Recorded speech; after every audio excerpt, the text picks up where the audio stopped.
What's up, everybody? Will from Interesting Productions here for Vlogs of 7. This is a video that is unedited and kind of short, mainly because I'm lazy, one, and two, because I am going to a concert tonight and I'm just half-assing this, essentially. So yeah, sorry I didn't make a video last week. I'm going to talk about that a little bit in this video at the beginning.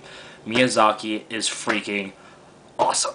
He is really creative. He's got beautiful stories that have really intricate and complicated plots that flow perfectly. There's no hiccups in the logic of it. It usually, I mean, I guess if you really analyze it, maybe, but I've always found that I can watch that movie straight through, never really think like, this wouldn't happen in this world. He creates his worlds in his movies really well. Even when it's like a realistic but kind of twisted world, like, I mean, Porco Rosso. I never questioned why he was a pig. I just kind of went with the movie and thought it was really cool. That's what Miyazaki does. He's awesome.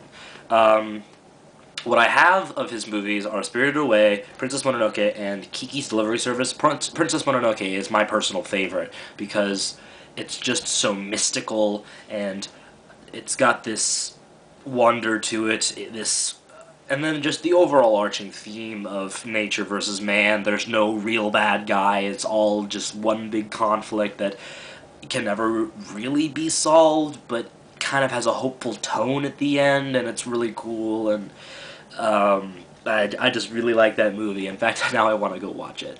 But anyway, do I have anything else about Miyazaki? Beautiful art, just beautiful art. You can tell when it's a Ghibli movie because you know the art. You can tell because of the story, you can tell because of a number of things. And for those of you who might not have liked Ponyo as much as you've liked the other ones, I agree with you because a lot of the criticism is that this is just a money grabber. This is just a movie that is cutesy, funny, just another Ghibli movie. But it still has that wonder, it still has that childlike essence that Miyazaki creates perfectly within his movies. Like, My Neighbor Totoro is the essence of childhood and creativity, and that just wonder for the world and all the little things in it, and I just really like Miyazaki. I'm rambling now because he's just so awesome. But anyway, Miyazaki's awesome. I'll stop it there to keep it short. Power-wise, Kao-chan kind of talked about what I was going to do for the power, my superpower, that is, by talking about Q. I don't know anything about Q in Star Trek or how that fits in, but I do think, if I understand the power correctly, that we both have a similar idea. That is, that when I was talking about this with friends, and I've talked about it for a long time, I've always wanted either teleportation or invisibility.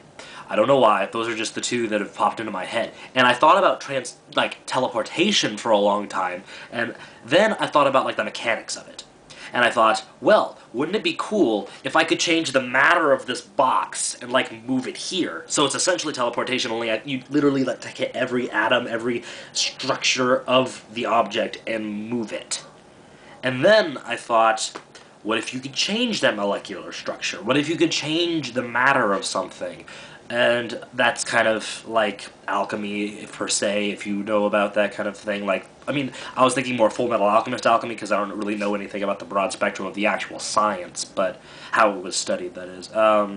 But something like that, like changing the matter of something into another thing, then that's fajitas being cooked, if you can actually hear that, and I'm looking forward to it. My mom's a really good cook.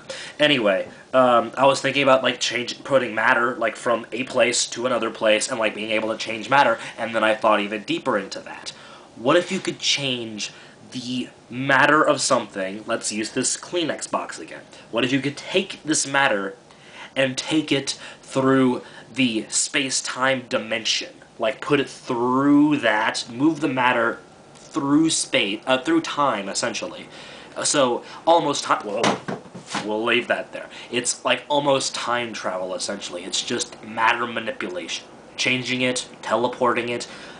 possibly just making things appear by, like, seemingly make it appear, either by, like, transforming something or making it move from one place to here. I can't make things out of nothing. I'd have to use matter that I have around me and understand it, which is why it would be a very complex power.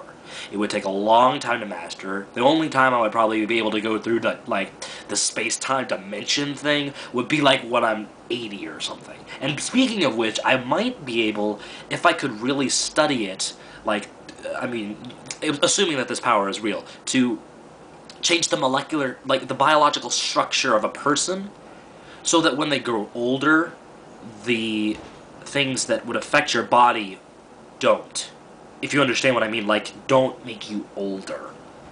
You change in appearance, and you grow, and your body changes, but the things that start not to work, if you could change that matter, and, like, understand how you would change it to make it better, that would be so cool. And then just, like, doing that with other objects, it seems overpowered, but my logic to this is that it seems overpowered, but you don't come with the knowledge of it already. You might be able to, like, move something up as if it were like telekinesis and, like, say, hey, that's cool. Hey, wait, I think I'm moving the matter within the air. And I think it's like a teaching yourself thing. Like, maybe you won't even realize that you have it until you're like 30 because you never really thought about doing anything like that. And that's my justification for it if you're like, hey, that's really overpowered. But, yeah, I think that's it. Everyone, I will hopefully see you next Saturday if I remember or have the energy to make a video that is good. And Dylan, yes, I remembered this time. Dylan is after me, I think. Dylan will see you tomorrow. Bye. And I'm going to turn off the camera awkwardly. Bye.